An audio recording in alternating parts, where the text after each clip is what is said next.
The Week in Doubt, episode 344. Hey everyone, I'm Phil Albertelli, the host of The Week in Doubt, a podcast for atheists, agnostics, and whoever. And before we start, I'd actually like to read an iTunes review. It's been a while since I've done that.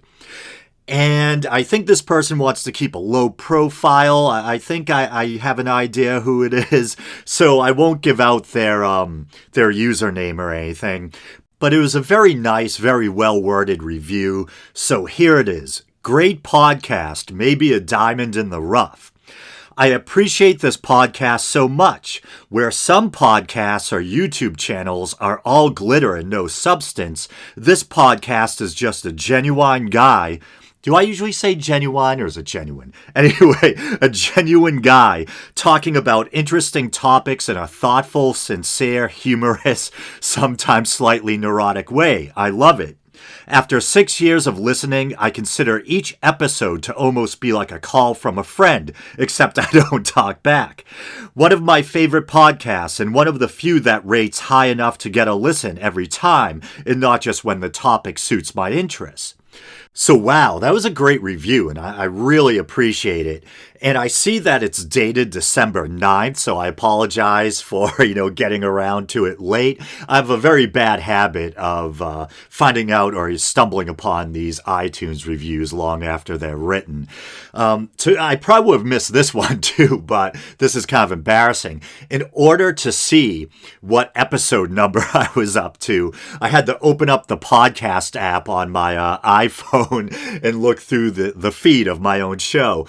And so I guess, that makes this 344. I think I've done a lot more episodes than just 344, but some of the more special documentary type ones aren't numbered chronologically. So this should be, it's at least 344 of the numbered episodes.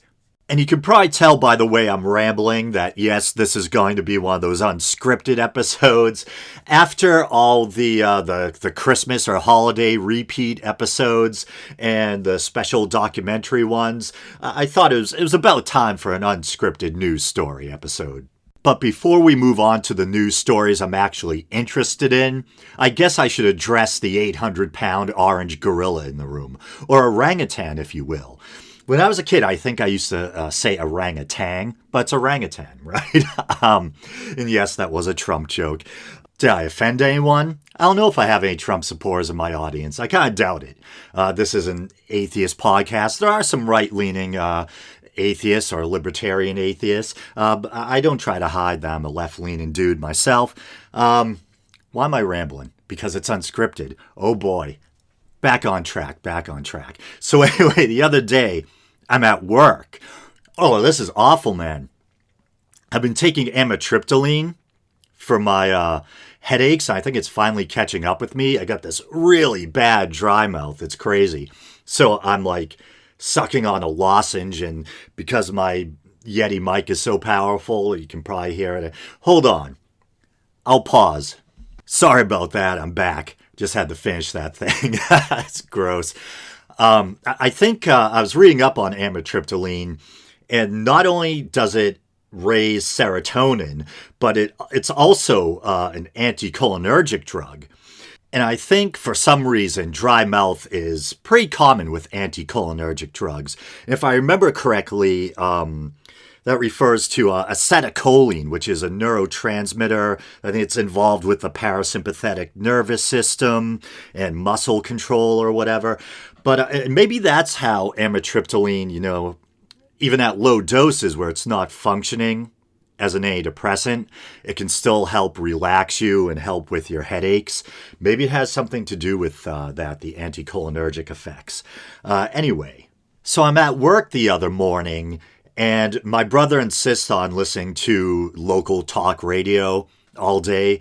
Kind of one of those maddening local news stations that announce the news like literally every 5 minutes.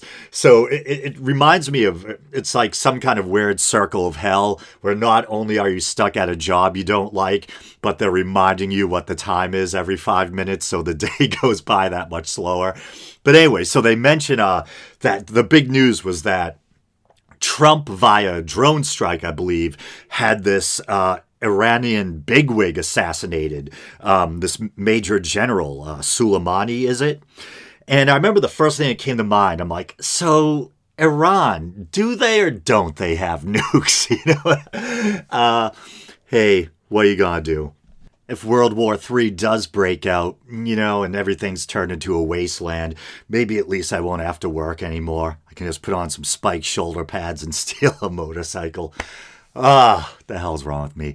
I don't want to get bogged down in that, though. I'd rather just deal with, your run-of-the-mill, kooky, religious-based news stories or whatever.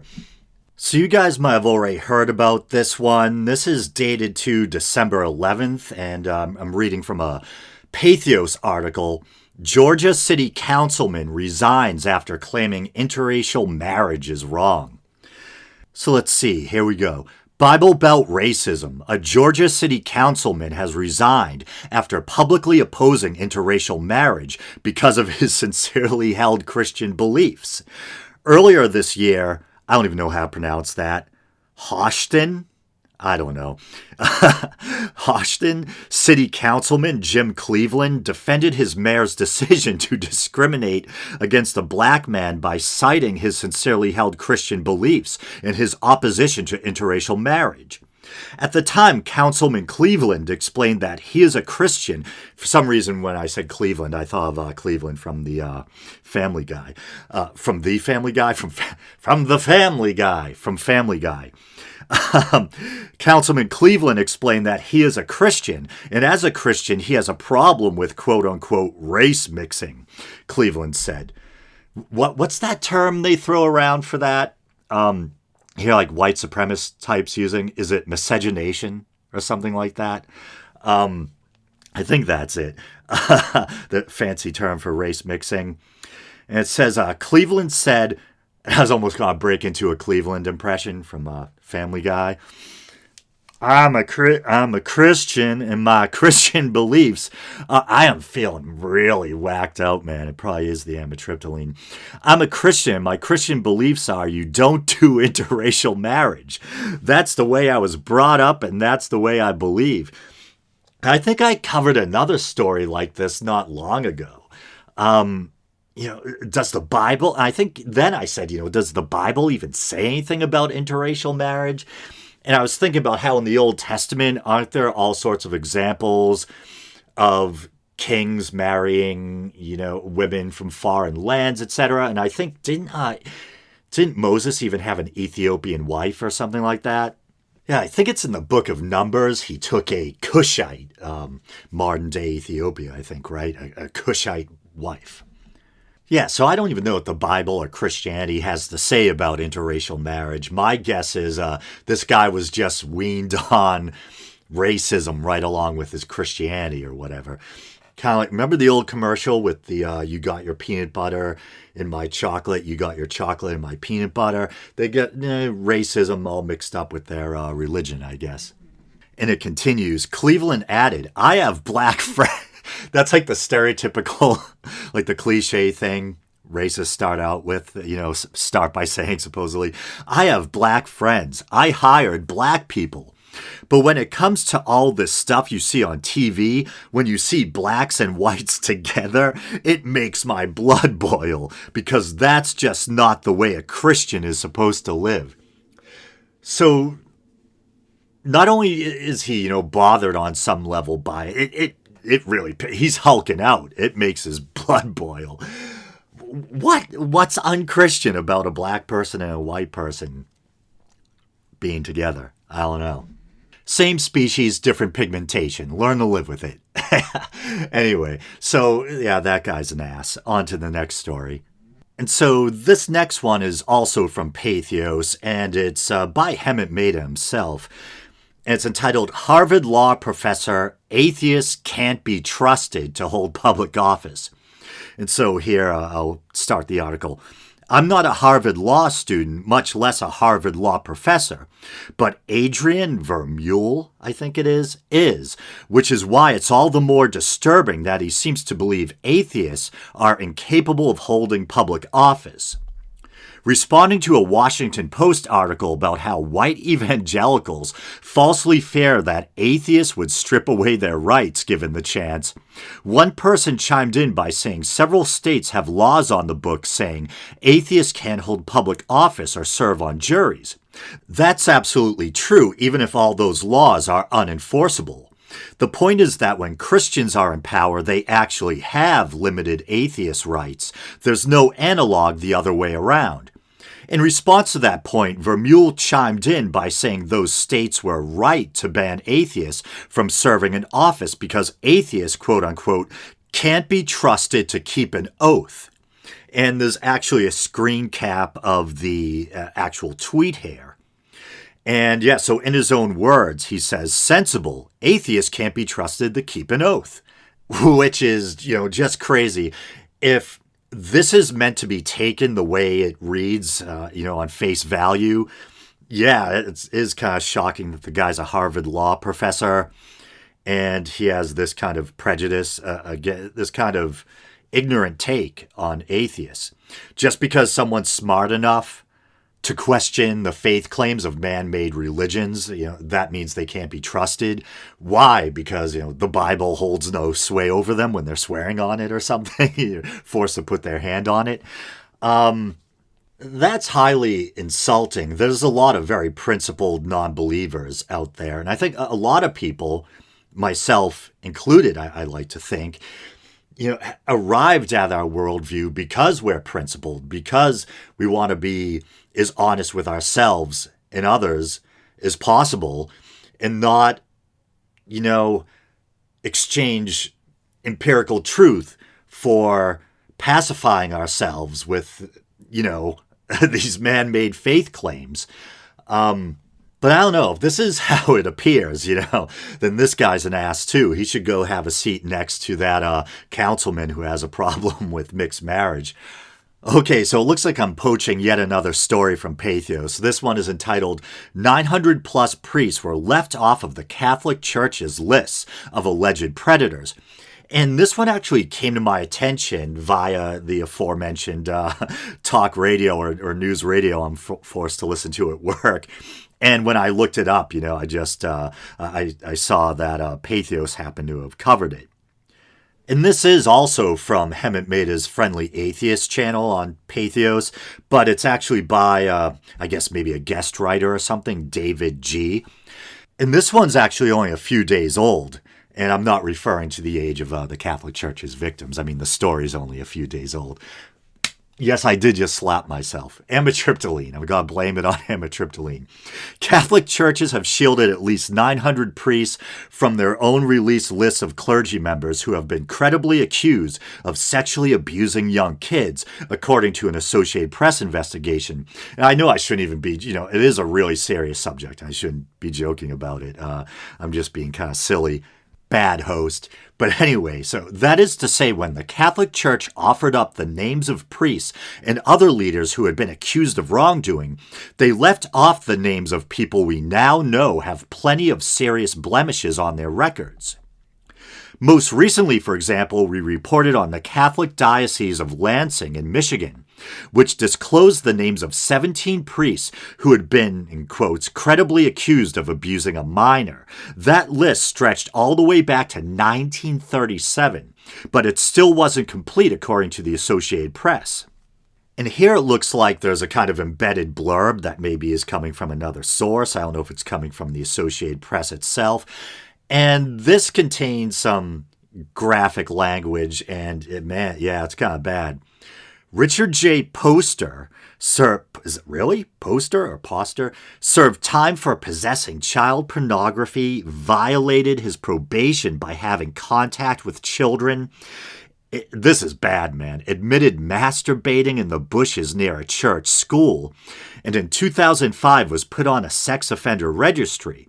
And yet the former Catholic priest was only just this month added to a list of clergy members credibly accused of child sexual abuse.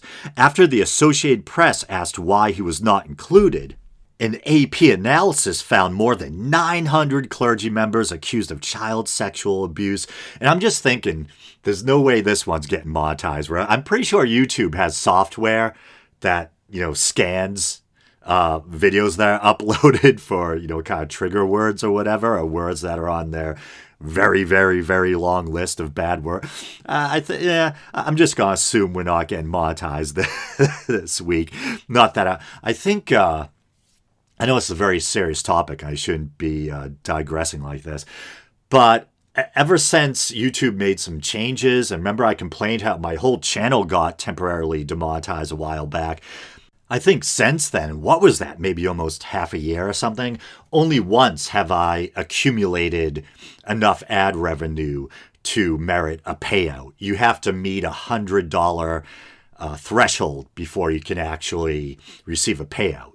So it's not like I'm really making any money off of YouTube anyway, so might as well just, cover the stories honestly and let the chips fall where they may. But anyway, so where was I?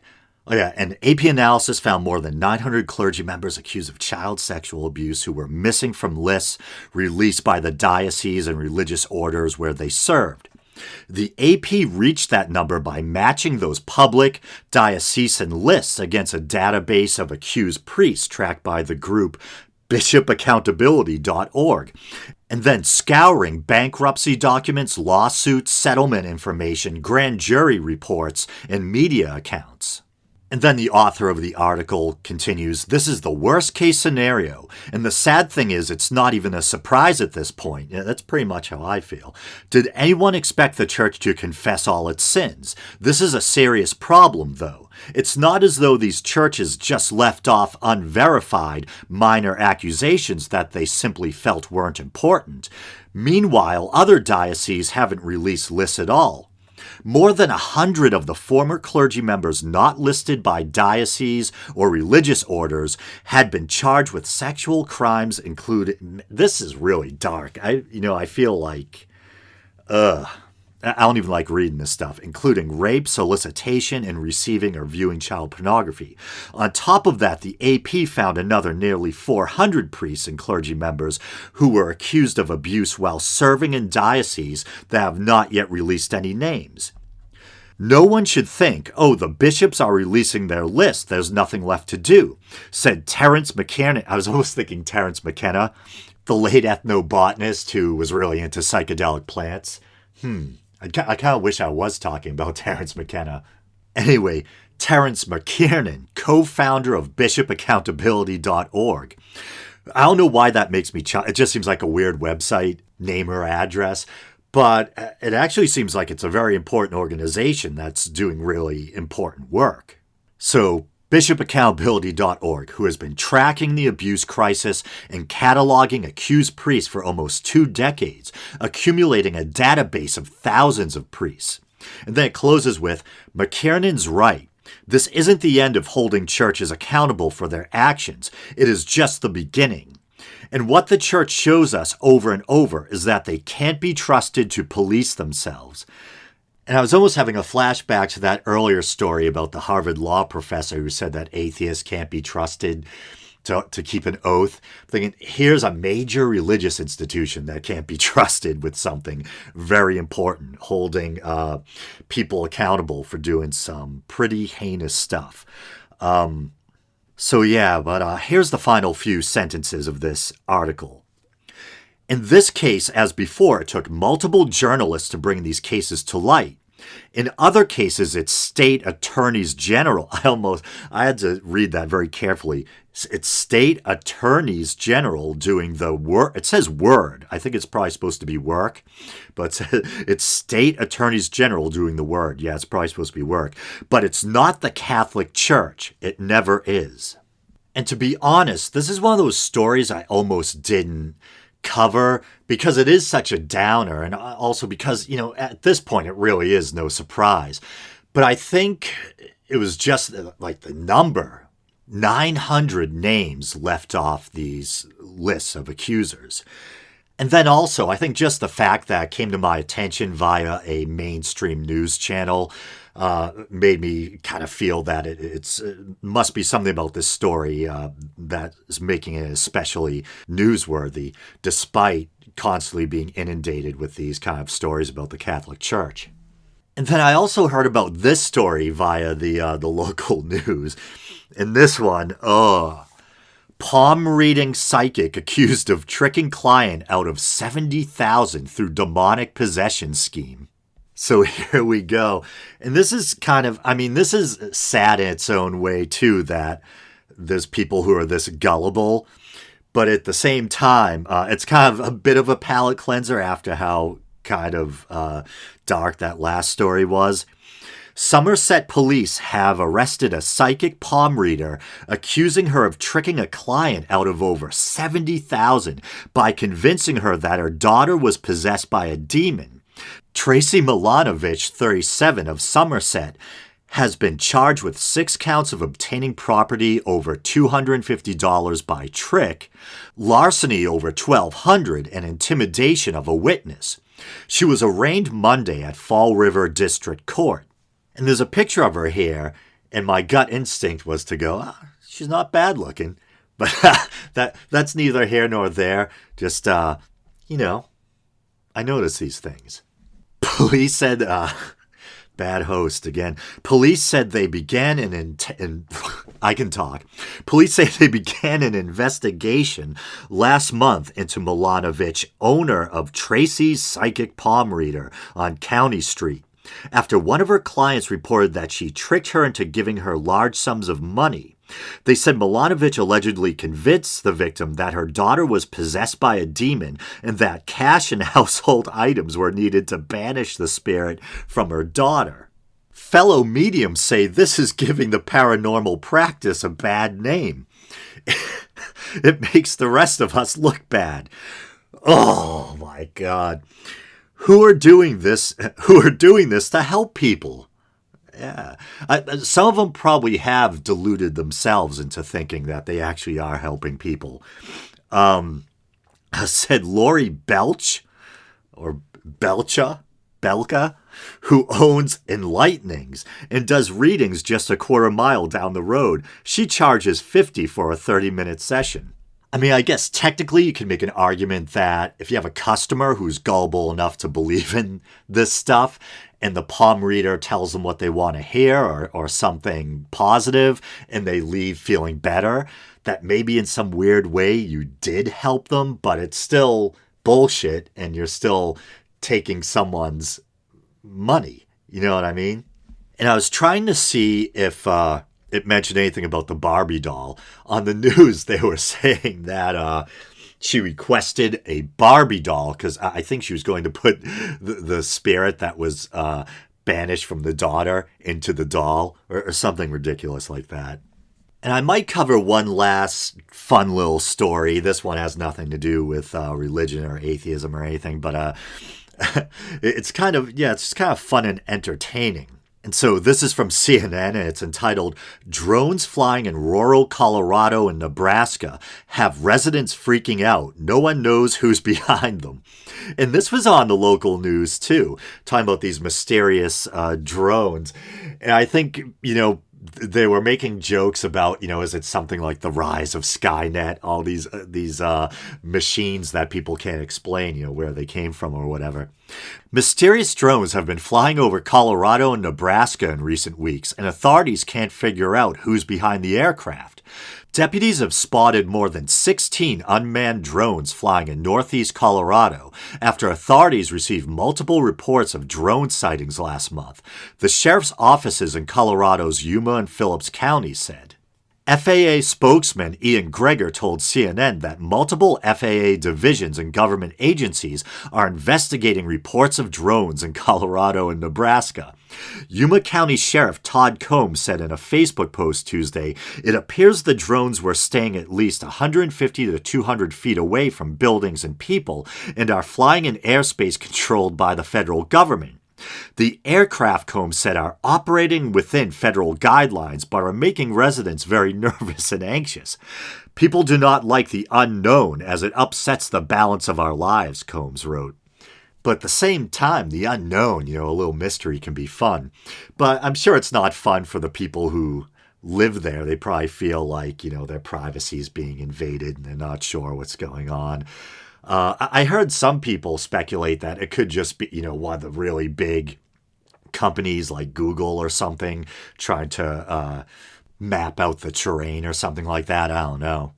But I just thought that was kind of a fun, quirky little story. What if it is the robot apocalypse? Are you ready? Are you ready for Skynet? I am. Stuff me in a tube and turn me into a battery like in the Matrix. I can finally get some rest. Oh boy. But with that, I guess I'll call this episode a wrap. As always, thank you so much for listening. If you want to support the show, you can like the Facebook page. I would say follow the show on Twitter, but I'm not too active on Twitter. You can check out the YouTube channel. Maybe you're doing that now. If you'd like to support what I'm doing financially, and that would be awesome, you can go to patreon.com/theweekindoubt and support the show for as little as 99 cents a month and get access to all sorts of bonus content, Patreon-only episodes, the occasional Lovecraft reading. And if you're already a supporter, don't be afraid to let me know what kind of bonus content you'd like to hear. And with that, all right, brothers and sisters, until next week.